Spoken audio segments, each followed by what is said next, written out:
24 heures après la faillite définitive de la compagnie Aigle Azur, c'est au tour des salariés d'XL Airways de redouter le pire. Les repreneurs avaient jusqu'à aujourd'hui midi pour déposer une offre de reprise, mais aucune n'a été concrètement formulée.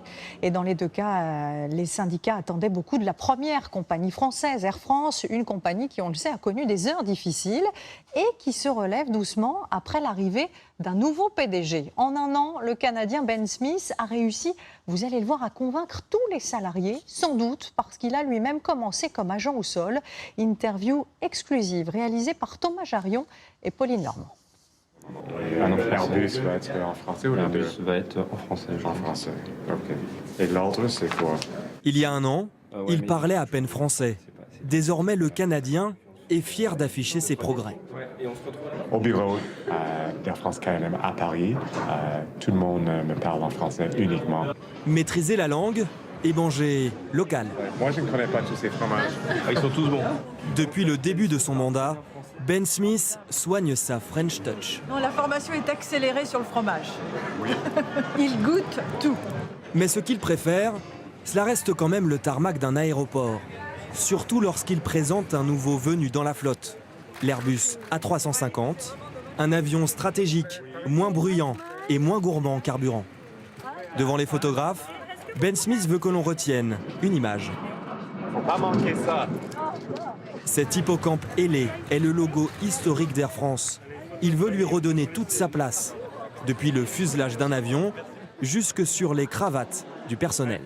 Très, très, très fier. L'importance des détails, une obsession chez Ben Smith. C'est pas vous qui avez choisi le design de la cravate quand même? Peut-être. Je connais mieux la marque Air France que n'importe quel salarié d'Air France et que nous-mêmes. Sa connaissance pointue de la marque, sa réussite à la direction d'Air Canada à seulement 46 ans. Voilà ce qui a propulsé Ben Smith, alors inconnu en France, à la tête du groupe il y a un an. Il arrive en pleine crise sociale. Les luttes internes ne font qu'une seule chose.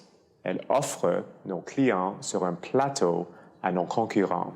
En un mois, il rétablit la paix sociale en offrant 4% d'augmentation aux salariés. Il attend en retour que les métiers évoluent, des métiers qu'il connaît bien. Bonjour, ça va bien? Quand j'ai commencé dans cette industrie, ça fait 30 ans, ça c'était mon premier poste. Exactement comme ça. Et je suis très fière de savoir qu'il a commencé en bas de l'échelle parce que je pense qu'il est plus proche de nous pour ça. Le nouveau patron impose son style. Il se fait appeler Ben, tutoie tout le monde. Tu as visité l'Assemblée? Il passe du temps dans les usines, lui le fanatique d'avion depuis l'enfance. 4e fois que je visite cette usine. D'accord. Si c'était à Paris, je serais ici chaque semaine. Il est interdit de fumer. Pas étonnant dès lors qu'il s'invite dans le cockpit pour le premier voyage de l'A350. Et au nom d'Air France KLM, L'avion doit décoller à 15h30. Il est 15h33. Petit coup de pression, tout en retenue, du grand patron. Ouais, c'est en retard. 3 minutes. On est prêt? OK. On va fermer la porte? Ambitieux, Ben Smith a déjà choisi ses prochains combats. Il veut notamment négocier des taxes moins élevées avec le gouvernement. Le patron d'Air France KLM espère y arriver, mais sans turbulence.